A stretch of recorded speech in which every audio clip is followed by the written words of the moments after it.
Developing countries like Pakistan today faces multi-dimensional challenges which cannot be navigated single-handedly. Similar situation is confronted by other countries in our region as well. Therefore, we all require a multilateral global and regional approach and cooperation to overcome these challenges. Despite being one of the most impoverished regions of the world, we end up spending a lot of our money on defense, which naturally comes at the expense of human development.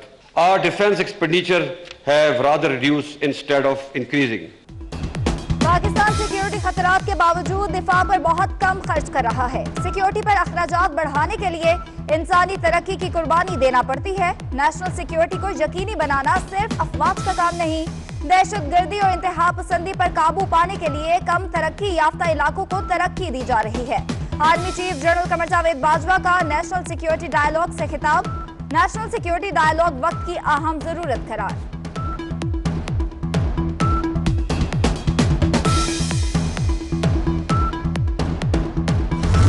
Our robust role in current quest for peace in Afghanistan is proof of our goodwill and understanding of our global and moral obligations. Our close collaboration and crucial support for peace process has led to the historic agreement between Taliban and US and paved the way for intra-Afghan dialogue. We will continue to emphasize on a sustained and inclusive peace process for the betterment of people of Afghanistan and regional peace. Stable Indo-Pakistan relation is a key to unlock the untapped potential of South and Central Asia by ensuring connectivity between East and West Asia. The potential, however, has forever remained hostage to the disputes and issues between two nuclear neighbors. Kashmir dispute is obviously at the heart of this problem. It is important to understand that without the resolution of Kashmir dispute through peaceful means, process of subcontinental rapprochement will always remain susceptible to derailment due to politically motivated bellicosity. Army chief ने कहा, अफगानिस्तान में अमन खित्ते में अमन की जमानत है। America और तालिबान के दरमियान मुआहदा पाकिस्तान की कोशिशों से हुआ। पाकिस्तान और भारत के दरमियान कशीदगी की बड़ी वजह मसला कश्मीर है। अमन के लिए मसला कश्मीर का हल बहुत जरूरी है। पाकिस्तान उकसाने के बावजूद हथियारों की दौड़ में शामिल नहीं हुआ। वक्त आ गया है कि माजी को दफन करके मुस्तकबिल की जानिब बढ़ा जाए।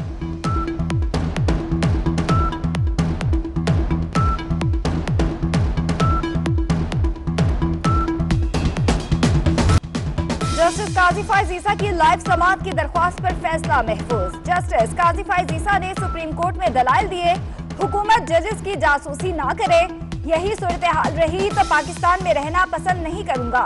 मीडिया को फैसला ना करने दें कि कौन सी बात चलानी है कौन सी नहीं। मुझे बेशक निकाल दें लेकिन ब्लैकमेल ना करें। एक जज का ब्लैकमेल होने से बेहतर है वो खुदकुशी कर ले। वजीर आजम ने आईनी इदारे पर हमला किया। इलेक्शन कमीशन के बाद कल अदालत को कहा जाएगा कि इस्तीफा दे।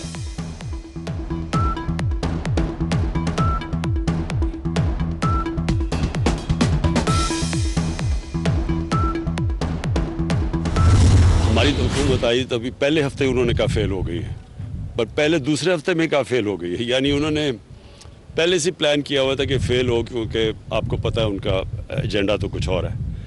लेकिन जो भी हुकूमत होती है जब वो 5 साल का मैंडेट लेके आती है तो उसको जज किया जाता है 5 साल के बाद, क्योंकि हमने कॉन्ट्रैक्ट होता है ना, आप मुझे वोट देंगे मैं 5 साल के बाद ये चीज़ें करूँगा। आवाम ने हमें 5 साल का मैंडेट दिया, 5 साल बाद एहतसाब होना चाहिए कि हमने मुल्क और आवाम के लिए क्या किया। वजीर आजम इमरान खान की मीडिया से गुफ्तगू। मजदूरों में घरों की तकसीम की तकरीब से खिताब में कहा, नया पाकिस्तान नई सोच और नए मैंडेट का नाम है। कमजोर तबके को ऊपर उठाएंगे। सीमेंट और सरिये की कीमत बढ़ने की वजह यह है तामीराती शोबा तरक्की कर रहा है।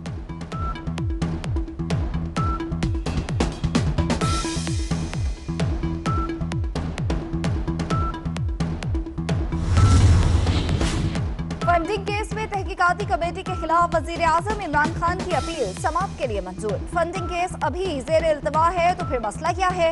सुप्रीम कोर्ट के जस्टिस याहिया अफरीदी का इस्तफसार। फैसल बाबदा की इलेक्शन कमीशन को दबाव में लाने की कोशिश। रोस्टरम पर आकर इलेक्शन कमीशन पर इल्जामात। कहा, इलेक्शन कमीशन ने नाअहली के लिए माइंड बना रखा है, गलती है तो फांसी लगा दे। मेंबर इलेक्शन कमीशन ने कहा, माइंड बनाकर बैठे होते तो इतना वक्त क्यों लेते?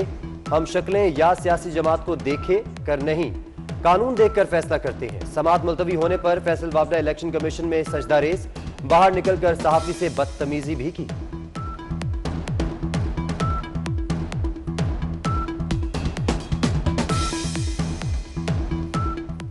के बाद शायद बाल कम भी हो जाए, आप उस तक नहीं पहुँच सकेंगे। आज आप वीलॉग बनाइएगा, आप वीलॉग बनाएगा, लोगों को बताएगा मैं मसाला लगा रहा हूँ, झूठा मसाला लगाएगा, पैसे तो बढ़ जाए तो वो भी मुझसे ले लेना। पेशावर हाई कोर्ट के बाहर कैप्टन रिटायर्ड सफदर को अंडा मारने की कोशिश। कैप्टन सफदर ने छड़ी उठा ली। अंडा फेंकने वाला नामालूम शख्स रिक्शे में बैठकर फरार।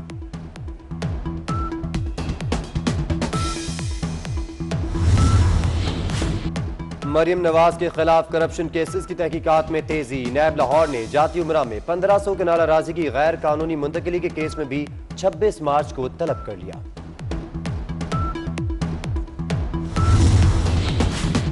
काबीना में रद्दोबदल पर गौर। तालीम, खुराक, इत्तलात, दाखिला समेत कई महकमों के वजीरों के कलमदान तब्दील होंगे। कुछ वजीरों को हटाने और नए चेहरों को काबीना में शामिल किए जाने का इम्कान। बिलावल भुट्टो जरदारी की मंजूरी के बाद फैसला होगा।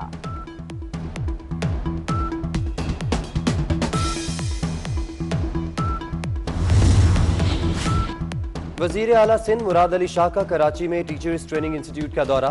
क्लास में बैठकर टीचिंग के तरीकेकार का जायजा लिया।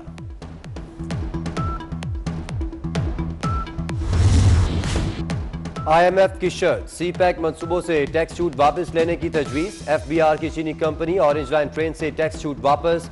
कमर्शियल कॉन्ट्रैक्ट्स पर टैक्स बढ़ाने की सिफारिश। फाइनेंस तरमीमी बिल कौमी असेंबली में पेश किया जाएगा।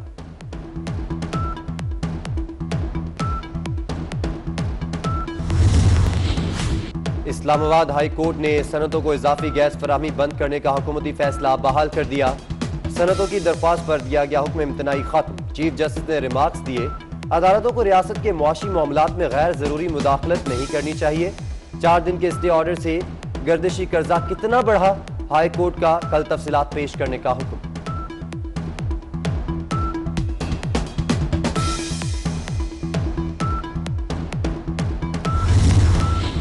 लाहौर की अदालत का कप्तान बाबर आजम के खिलाफ ब्लैकमेलिंग, हिरासत करने का मुकदमा दर्ज करने का हुक्म।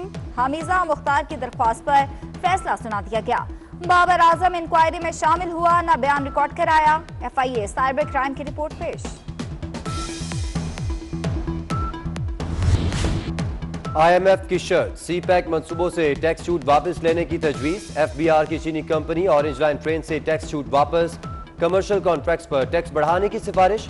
फाइनेंस तरमीमी बिल कौमी असेंबली में पेश किया जाएगा।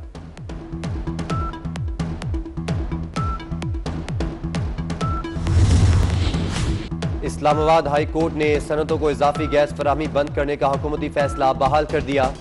सनतों की दरख्वास्त पर दिया गया हुक्म इम्तनाई खत्म। चीफ जस्टिस ने रिमार्क्स दिए, अदालतों को रियासत के मुआशी मामलात में गैर जरूरी मुदाखलत नहीं करनी चाहिए। 4 दिन के स्टे ऑर्डर से गर्दिशी कर्जा कितना बढ़ा, हाई कोर्ट का कल तफसीलात पेश करने का हुक्म।